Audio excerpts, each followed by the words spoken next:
resumo do capítulo 14 de Macabeus é um capítulo dramático que mostra a fragilidade dos acordos humanos diante da maldade e da traição. A conspiração de Alcimo desfaz a paz e reacende a perseguição. A história de Razias, no entanto, é a parte mais poderosa da passagem, pois ele se torna um exemplo de fidelidade e de um tipo de coragem que prefere a morte a comprometer a própria dignidade. O capítulo termina com a certeza de que a luta continuará e a esperança de que a justiça divina virá. Vamos à leitura. 2 Macabeus capítulo 14. 3 anos mais tarde, Juda e seus companheiros souberam que Demétrio, filho de Seleuco, tinha chegado pelo porto de Trípolis com um poderoso exército e uma grande esquadra. Soube também que o país caíra em suas mãos e que havia causado a perda de Antíoco e de seu tutor Licias. Ora, certo Alcimo, outrora sumo sacerdote, mas voluntariamente comprometido por ocasião da introdução dos costumes pagãos, vendo que de nenhum lado lhe restava esperança de salvação, nem possibilidade de achegar-se ainda ao altar, veio ter com o rei Demétrio. Isso foi pelo ano 151. Ofereceu-lhe uma coroa de ouro, uma palma e, além disso, alguns ramos de oliveira, dos que se oferecem no templo. Naquele dia, contudo, não disse nada. Encontrou, porém, a ocasião oportuna para executar sua maldade. Quando foi chamado ao conselho por Demétrio e interrogado sobre as disposições e os intentos dos judeus, respondeu ele: aqueles judeus que se chamam assideus, em cuja frente se encontra Judas Macabeu, fomentam a guerra e as sedições e impedem que o reino goze de paz. Eis porque, despojado de minha dignidade hereditária, quero dizer do sumo sacerdócio, vim aqui primeiramente porque tenho realmente cuidado dos interesses do rei. Depois, em consideração aos meus compatriotas, porque a irreflexão dos que citei mergulha toda a nossa raça num grande mal. Reconhecido isso, o rei, pela benevolência que testemunha a todos, toma as medidas necessárias para a salvação de nosso país e de nossa raça ameaçada, porque enquanto Judas estiver vivo, é impossível que haja paz. Mal acabara ele de falar, os demais amigos do rei, hostis à causa de Judas, puseram-se a incitar Demétrio. Este designou imediatamente Nicanor, ex-comandante do corpo de elefante, e promoveu a general da Judéia, ordenando-lhe que partisse a fim de matar Judas, dispersar suas tropas e restabelecer Alcimo como sacerdote do grande templo. Aqueles que na Judéia tinham fugido de Judas colocaram-se ao lado dos gentios, sob a chefia de Nicanor, como se os infortúnios e males dos judeus lhe devessem redundar em outros tantos êxitos. Os judeus, ao ouvirem falar da expedição de Nicanor e do ataque dos gentios, cobriram a cabeça de pó e imploraram aquele que estabelecera seu povo para sempre e que continuamente, de modo visível, defendia sua herança. Por ordem do chefe, partiu logo o exército e encontrou o inimigo perto da aldeia de Dessal. Embora Simão, irmão de Judas, estivesse em presença de Nicanor, adiou o ataque em vista do súbito terror produzido aos seus pelo inimigo. De seu lado, Nicanor, conhecendo a coragem dos homens de Judá e a grandeza de ânimo com que eles se atiravam ao combate pela pátria, temeu expor-se a uma decisão pelo sangue. Enviou, pois, Posidônio, Teodoto e Matatias para oferecer a mão aos judeus e receber a deles. As propostas de paz foram por muito tempo examinadas. Cada chefe as comunicou às suas tropas e foram aceitas unanimemente. Foi fixado um dia para uma conferência dos chefes sobre esse assunto. De um lado e de outro avançou um carro e colocaram cadeiras de honra. Judas postou homens armados em lugares estratégicos, prontos para qualquer eventualidade, se os adversários os viessem trair. A conferência do chefe foi satisfatória. Nicanor passou a residir em Jerusalém sem fazer ali mal algum. Despediu até mesmo a multidão das tropas que ele havia trazido consigo. Estava constantemente em companhia de Judas, sentindo amizade para com ele. Instou para que ele se casasse e que tivesse filhos. Judas casou-se, gozou de tranquilidade e desfrutou a vida. Verificando Alcimo os sentimentos recíprocos de ambos os chefes, investigou as cláusulas do tratado e dirigiu-se a Demétrio, acusando Nicanor de conjurar contra o Estado, porque havia designado para seu lugar tenente Judas, o próprio inimigo do reino. Exasperado e excitado pelas calúnias desse bandido, escreveu o rei a Nicanor, dizendo-lhe que estava descontente com os tratados realizados e ordenava-lhe que lhe enviasse preso Macabeu o mais depressa possível para Antioquia. Ao receber a carta, Nicanor ficou consternado e triste por ter de romper seus contratos, sem que Judas tivesse agido mal.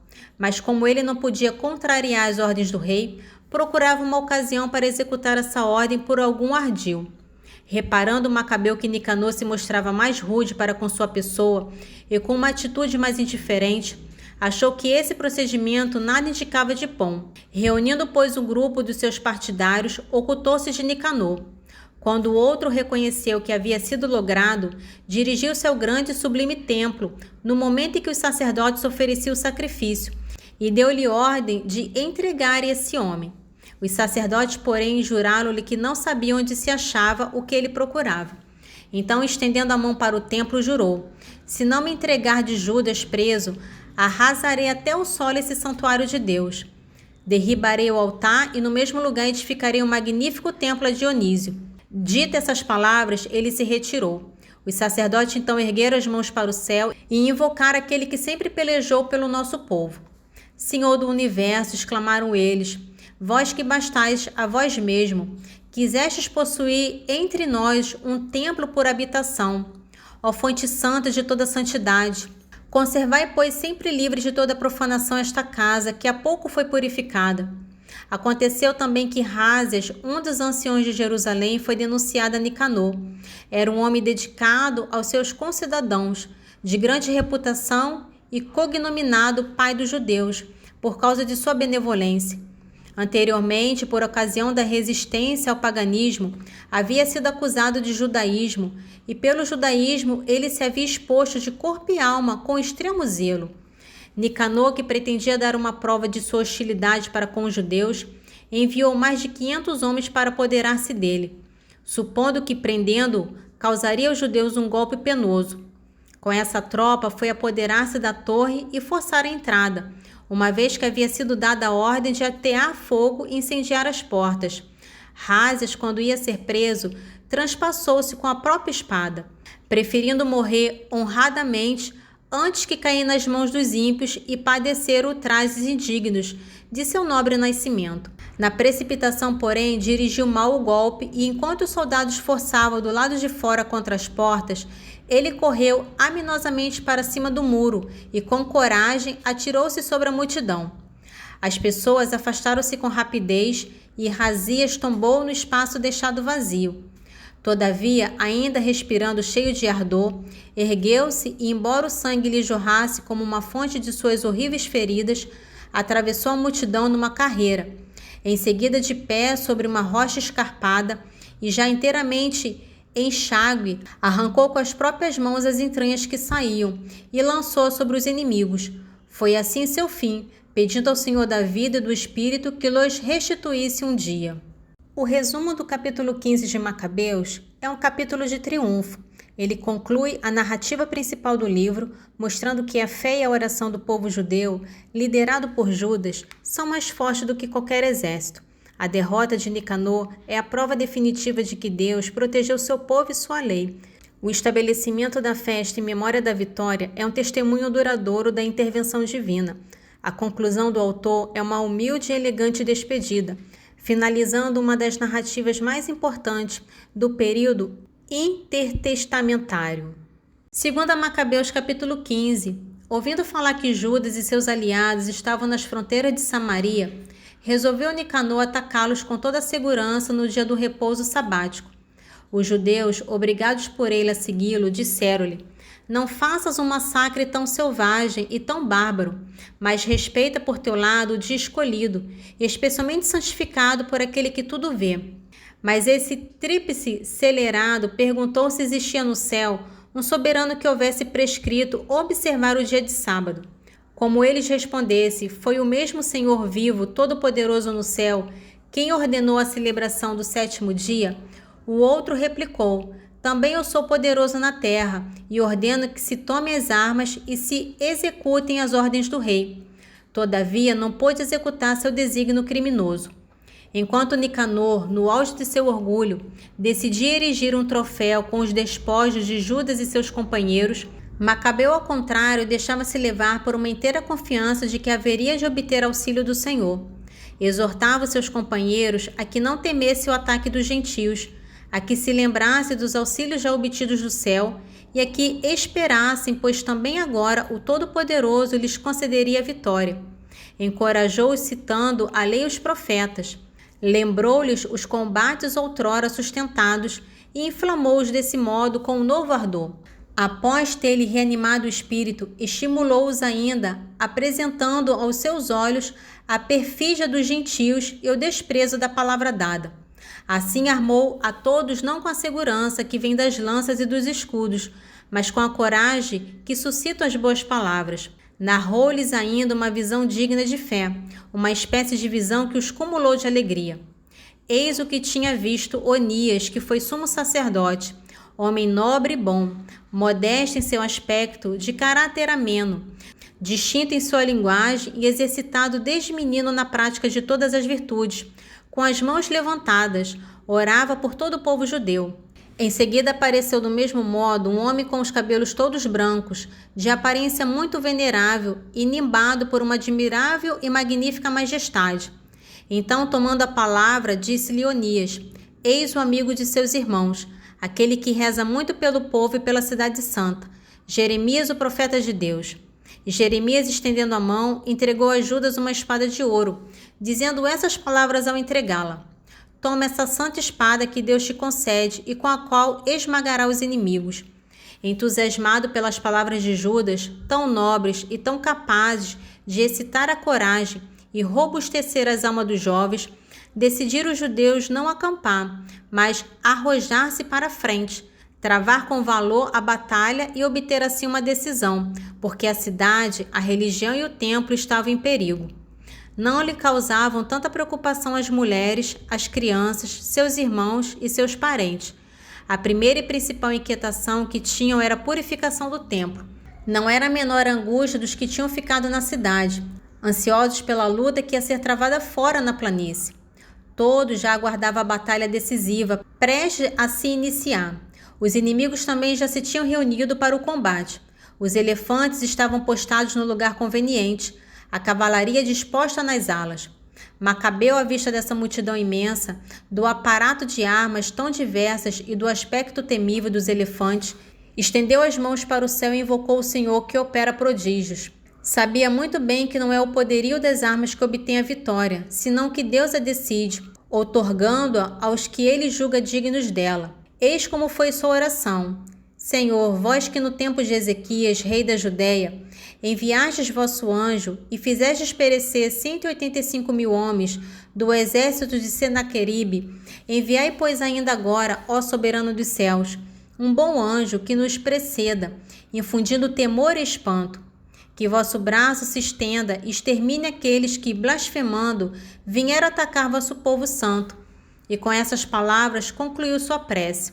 De um lado, as tropas de Nicanor avançavam ao som das trombetas e dos hinos guerreiros. Do outro lado, os de Juda travavam a batalha entre invocações e orações. Enquanto pelejavam com as mãos, oravam ao Senhor no coração. E assim derribaram por terra nada menos que 35.000 homens e alegraram-se por verem Deus manifestar-se desse modo. Concluída a batalha, dispersaram-se felizes quando reconheceram Nicanor prostrado com a sua armadura. Então, entre gritos e alvoroço, louvaram o Senhor na língua paterna. Aquele que se consagrara de corpo e alma a serviço de seus concidadãos e conservara para com seus compatriotas o amor de sua juventude, ordenou que degolasse a cabeça de Nicanor, como também a mão e o braço, e o levassem a Jerusalém. Chegada à cidade, convocou seus compatriotas, dispôs os sacerdotes diante do altar e mandou aproximar-se também os que se achavam na fortaleza. Apresentou-lhe a cabeça do impuro Nicanor e a mão, que este maldito havia insolenemente estendido contra a morada do Todo-Poderoso. Depois mandou cortar a língua do ímpio para lançá-la em pedaços aos pássaros e mandou suspender diante do templo o braço decepado como castigo de sua insensatez. E todos puseram-se a louvar nesses termos o Senhor, que se tinha manifestado. Bendito seja aquele que preservou sua morada de toda impureza. Judas suspendeu no mesmo modo a cabeça de Nicanor, na parte exterior da fortaleza, como sinal palpável e evidente da proteção do Senhor. De comum acordo foi estabelecido que doravante não se deixaria passar esse dia sem festejá-lo, e que seria celebrada no dia 13 do 12º mês, chamado Adá, em língua siriaca, a vigília do dia de Mardoqueu. Assim se desenrolaram os acontecimentos relativos a Nicanor, e já que a partir dessa época Jerusalém permaneceu em poder dos hebreus, finalizarei aqui minha narração. Se ela está felizmente concebida e ordenada, era este o meu desejo. Se ela está imperfeita e medíocre, é porque não pude fazer melhor. Assim como é nocivo beber somente o vinho ou somente a água, mais agradável e verdadeiramente proveitoso beber a água e o vinho misturados, assim também a disposição agradável do relato é o que causa prazer aos ouvidos do leitor. E aqui termino. No capítulo 8 de Coríntios, vai nos ensinar que a liberdade cristã, embora legítima em si mesma, não é a regra mais elevada para a vida em comunidade. A regra suprema é o amor.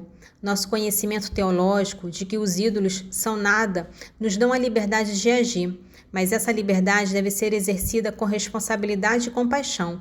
A verdadeira força e maturidade cristã não residem em insistir em nossos direitos, mas em voluntariamente abrir mão deles para edificar e proteger os mais fracos na fé. 1 Coríntios capítulo 8. Quanto às carnes oferecidas aos ídolos, somos esclarecidos, possuímos toda a ciência. Porém, a ciência incha, a caridade constrói. Se alguém pensa que sabe alguma coisa, ainda não conhece nada como convém conhecer. Mas se alguém ama a Deus, esse é conhecido por ele. Assim, pois, quanto ao comer das carnes imoladas aos ídolos, sabemos que não existem realmente ídolos no mundo e que não há outro Deus senão um só. Pretende-se, é verdade, que existam outros deuses, quer no céu, quer na terra, e há um bom número desses deuses e senhores. Mas para nós há um só Deus, o Pai do qual procede todas as coisas e para o qual existimos, e um só Senhor Jesus Cristo, por quem todas as coisas existem e nós também. Todavia, nem todos têm esse conhecimento. Alguns, habituados ao modo antigo de considerar o ídolo, comem a carne como sacrificada ao ídolo, e sua consciência, por ser débil, se mancha. Não é, entretanto, a comida que nos torna agradáveis a Deus.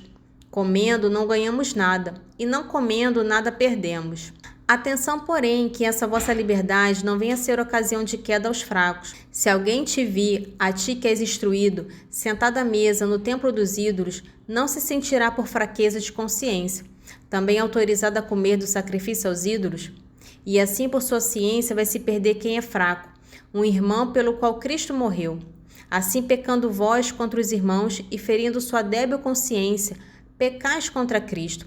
Pelo que, se a comida serve de ocasião de queda, meu irmão, jamais comerei carne, a fim de que eu não me torne ocasião de queda para o meu irmão. No trecho do Salmo de hoje, é um retrato de uma fé que, embora esmagada pelo sofrimento, ainda tem a coragem de discutir com Deus. A solidão e a dor física do salmista o levam ao desespero teológico, onde ele argumenta com Deus não apenas por sua vida, mas pela honra do próprio Deus. É um texto que nos mostra a crueza e a honestidade da oração, onde até mesmo os sentimentos mais sombrios podem ser levados diante do Criador. Salmo 87, dos versículos 9 ao 13. Afastastes de mim os meus amigos, objetos de horror me tornastes para eles. Estou aprisionado sem poder sair. Meus olhos se consomem de aflição. Todos os dias eu clamo para vós, Senhor. Estendo para vós as minhas mãos. Será que fareis milagres pelos mortos? Ressurgirão eles para vos louvar? Acaso vossa bondade é exaltada no sepulcro, ou vossa fidelidade na região dos mortos? Serão nas trevas manifestadas as vossas maravilhas e vossa bondade na terra do esquecimento? O resumo desse trecho de Eclesiástico capítulo 5 é uma poderosa admoestação contra o orgulho e a procrastinação espiritual. O autor ensina que a verdadeira segurança não está na riqueza ou na força, mas na obediência a Deus. A misericórdia divina não deve ser abusada, pois a ira de Deus pode se manifestar subitamente. A solução é a conversão imediata, a sinceridade do coração e a integridade entre o que se diz e o que se faz. Eclesiástico capítulo 5, dos versículos 1 ao 9. Não contes com riquezas injustas, não digas, tenho o suficiente para viver, pois no dia do castigo e da escuridão isso de nada te servirá. Quando te sentires forte, não te entregues às cobiças de teu coração. Não digas, como sou forte, ou quem me obrigará a prestar conta dos meus atos? Pois Deus tomará sua vingança. Não digas, pequei, o que me aconteceu de mal, pois o Senhor é lento para castigar os crimes. A propósito de um pecado perdoado, não esteja sem temor, e não acrescentes pecado sobre pecado. Não digas, a misericórdia do Senhor é grande. Ele terá piedade da multidão dos meus pecados, pois piedade e cólera são nele igualmente rápidas, e o seu furor visa os pecadores. Não demores em te converteres ao Senhor. Não adies de dia em dia, pois sua cólera virá de repente, e ele te perderá no dia do castigo. Glória ao Pai, ao Filho e ao Espírito Santo, assim como era no princípio, agora e sempre. Amém. Divino Espírito Santo, iluminai-nos, guiai-nos, dai-nos sabedoria e discernimento. Amém.